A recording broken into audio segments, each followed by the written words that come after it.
Disciple please spare your master का इस episode के स्टार्ट में हमारा मेन कैरेक्टर उस जेट स्लिप को ले लेता है और सोचता है फॉर्चुनेटली मैंने इस जेट स्लिप को पढ़ने का तरीका पता कर लिया, उसको सीख लिया है, अब कोई चिंता की बात नहीं।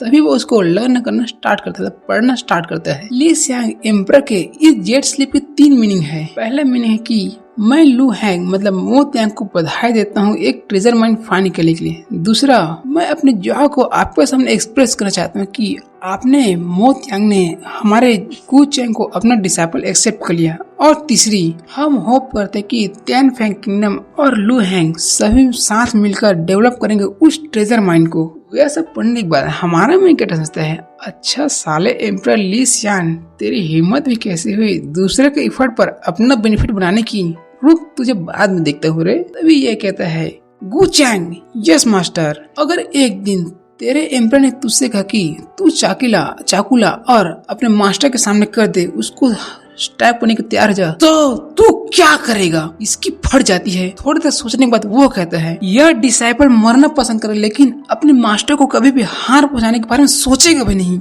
यह फिर कहता है अगर क्या हो एक दिन मैं तुझसे कहूँ कि उसी चाकू को तेरे एम्परर के अगेंस्ट खड़ा कर दे, तो तू क्या करेगा? इसके यहाँ पर बोलती बंद शट डाउन, ये कुछ नहीं कह पाता। दरअसल ये उसके साथी कहते हैं तेरी हिम्मत कैसे हुई? माहौल एकदम डेंस, सभी शांत में। तभी ये उसके कंधे पर हाथ रखता है, तू चिंता मुक्त हो जाए मेरे डिसाइपल। यह मास्टर किसी भी चीज को ऐसे नहीं कहेगा जिसको करने के लिए उसके डिसाइपल को मजबूर होना पड़े या उसके हार्ट एकदम विलेन बन जाए। और सिस्टम में उसकी लॉयल्टी 60% होती है। यह कहता है तू वापस जा और अपने एम्पर को कह देना मैं कुछ दिनों बाद कैपिटल में आ रहा हूँ, कैपिटल को घूमने के लिए। वो जनरल कहता है ठीक है। हमारा मेन कैरेक्टर सोचता है यह बंदे की लॉयल्टी 60 पर पहुंचने के बाद इंक्रीज नहीं है, वहाँ पर स्टॉप हो चुका है। और अपने बैलेंस अवतार लाते हुए कहता है तू साला अंडरस्टैंड कर ले कि तू किसके पर है, किसके साइड रहेगा, तू ये भी डिसाइड कर ले। और उसके डिसाइपल फट जाती है। वो कहते डिसाइपल ऑबे करता है मास्टर के ऑर्डर को। वहीं पर बाई और लॉन्ग सीन आते हैं। बाई कहते हैं मास्टर बैरियर पूरे सेट हो चुका है। मेन कैरेक्टर कहता है डिसाइपल तुम यहाँ पर कुछ दिन और रुको, विलेज को गार्ड करो और हम यहाँ से जाते हैं। वो कहती है ठीक है हस्बैंड, ऑलराइट जाइए। Bai Long Chang Heavenly Demon Hall वापस चलो, तुम मुझे फॉलो करो। वो कहती है यस। और ये सोचता है इस गू चौंग को लगता है सोशल कॉस्ट्यूम का ज्यादा पता नहीं, इसको तो बहुत तेज करने पड़े एक लेसन कि किसकी साइड रहता है साला। वो सभी लोग उस विलेज से चले जाते हैं और लू हैंग और सी के गैंग क्वान विलेज की यात्रा सिर्फ एक पति पत्नी होने का दिखा करने का एक खेल था, एक गेम प्ले था। तभी हमें दिखाया था कि किसी रास्ते पर कोई बात करता है ये भाई क्या तूने सुना कि डीमन गॉड हॉल ने फॉक्स क्लैन के साथ इंटर मैरिड किया है, शादी किया है। कोई कहते क्या वो मौत तो मास्टर से इंटरनेट पर है, लगता है यह फॉक्स क्लैन अब लाइमलाइट में आ जाएगा। और यह पूरा रूमर्स पूरे त्यान फैंग किंगडम में the Demon God Hall inter married with fox clan के नाम से पूरे कंटेंट में वायरल जाता है। सभी घरों में यह न्यूज चल रही होती है और यह यहाँ के पॉलिटिक्स में एक बहुत बड़ा विषय, बातचीत करने वाला विषय था। और तब सीन छूटता है हमारे बुढ़े के सेक्ट में। यहाँ पर थर्ड डिसाइपल कहती है मास्टर यहाँ तक यह एक मैरिज अलायंस था, फिर भी आपको आपके डिसाइपल के साथ थोड़ी सी बातचीत करनी चाहिए थी, थोड़ी तो हिंट देना चाहिए था। लॉन्ग सेन कहती है जरूर मास्टर ने अपने डीपर माइंड ने बहुत सोचा विचारा होगा। हमारा मेन कैरेक्टर कहता है यह मैरिज अलायंस कैसे टर्न हो गया। तभी फोर्थ आती है और कहती है फोर्थ फिफ्थ पता नहीं आती है और कहती है लेकिन मास्टर साली वो कौन है? इशारा जाता है इस लड़की की तरफ, इसका नाम सीलिन था, हम इसको बड़े बड़े अरमान वाली कहेंगे। वो बड़े बड़े अरमान वाली की तरफ इशारा करती है। सभी लोग उस बड़े बड़े अरमान की तरफ कहते हैं। हमारे डीमन गए नीचे माउंटेन के नीचे, डीमन माउंटेन के नीचे, और यहाँ पर एक और फीमेल डिसाइपल को ला लिए। ये कितनी गलत बात है। वो कहती है दरअसल यह मास्टर का एक नया डिसाइपल हमारा मेन कैरेक्टर कहता, तो इसमें कौन सी बड़ी बात है। और हमें बताया था कि यह सब चीज कैसे होता है।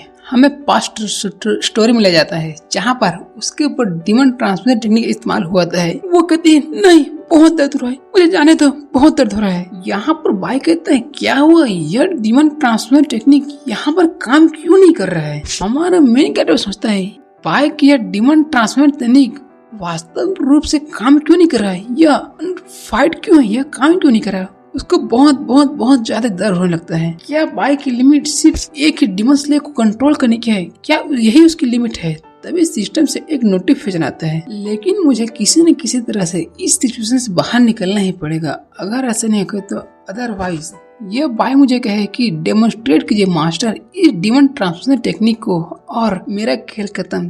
तभी अनलॉक होता है सिस्टम में हमारा मेन कैरेक्टर का मोतिया का hard demon memory. Main character तभी आता है भाई इस डीमन ट्रांसफर टेक्निक को एक्टिवेट करने के लिए चाहिए होता है तुम्हारे बॉडी में कोई हार्ड डीमन कंट्रोल हुआ छोटा सा पैदा हुआ है, उसके बिना तुम इसको कंट्रोल नहीं कर सकते। और इस सिनलैंड नाम वाली लड़की के पास उसने कभी भी अपने हार्ट में हार्ड डीमन डेवलप नहीं किया है, इसकी कल्टिवेशन नहीं की, इसलिए डिमोनिक ट्रांसमिशन टेक्निक का अप्लाई करना डिफॉल्ट है, इसके ऊपर उपयोग नहीं हो सकता। ये डिसाइपल कहते हैं ये डिसाइपल इस टेक्निक के बारे में अनअवेयर था, मैं ट्रूली अनअवेयर था, इसलिए प्लीज मास्टर आप मुझे बताएं कि हम इस टेक्निक को कैसे कंप्लीट कर सकते हैं। आप मुझे कुछ तरीके बताएं इस सब चीज से निपटने के लिए और इस कल्टिवेशन को कैसे करें। ये कहता है जैसे कि साला एक्सपेक्टेड था।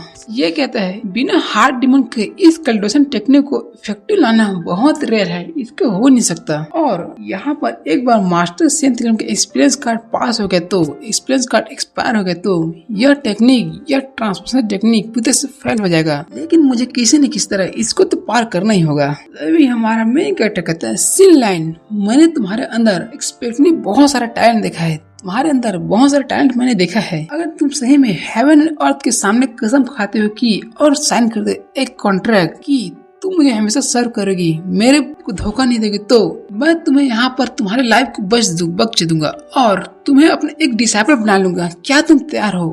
मेरे पास यही चिक तरीका है। वो कहती है मैं तैयार हूँ।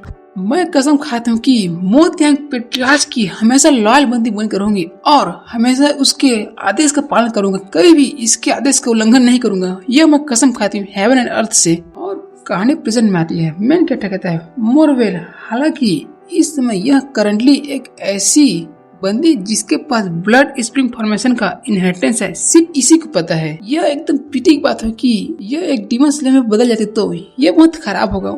वो कहती मास्टर मैं ब्लड स्प्रिंग फॉर्मेशन को डीमन गॉड हॉल के सभी डिसाइपल को सिखाने तैयार हूँ, प्लीज मुझे मत मारिएगा। और तभी सिस्टम से मेन कैरेक्टर को उसके बदले मेरिट पॉइंट मतलब कंट्रीब्यूशन पॉइंट मिला होता है। ये सोचते हैं नॉट बैड, मैं इस मेरिट पॉइंट का इस्तेमाल करता हूँ स्पिन मारने के लिए। वाओ, और ये सब मेरिट पॉइंट तो सिर्फ लॉटरी में इस्तेमाल होते हैं। चलो मेरे मेरिट पॉइंट चलो। तभी वो भागते जाता है। ठीक है तुम सब लोग इस ब्लड स्प्रिंग फॉर्मेशन के बारे में अच्छे से स्टडी करना, दूसरों को सिखा देना। हमारे मास्टर यहाँ पर कल्टिवेशन सेकुलेशन में जा रहे हैं और यहाँ पर हमारे मेन कैरेक्टर जाने के बाद बाइस सोचता है, हर कोई सोचता है कि यह मोतियांग अधिक टॉलरेंट होता जा रहा है और ज्यादा टॉलरेंट बनता जा रहा है। लेकिन यह सिर्फ मैं ही जानता हूँ कि उन्होंने एक ऐसे रास्ते को पिक किया है जो उन्हें वे ऑफ द एम्परर की तरफ ले जाएंगे और उसके इस टेरिफाइंग पावर के साथ वो इस पूरे इंटायर रीजन को कंट्रोल कर सकते हैं। लेकिन इस पूरे इंटायर तियानफेंग किंगडम को तियानफेंग कॉन्टिनेंट को कंट्रोल करने के लिए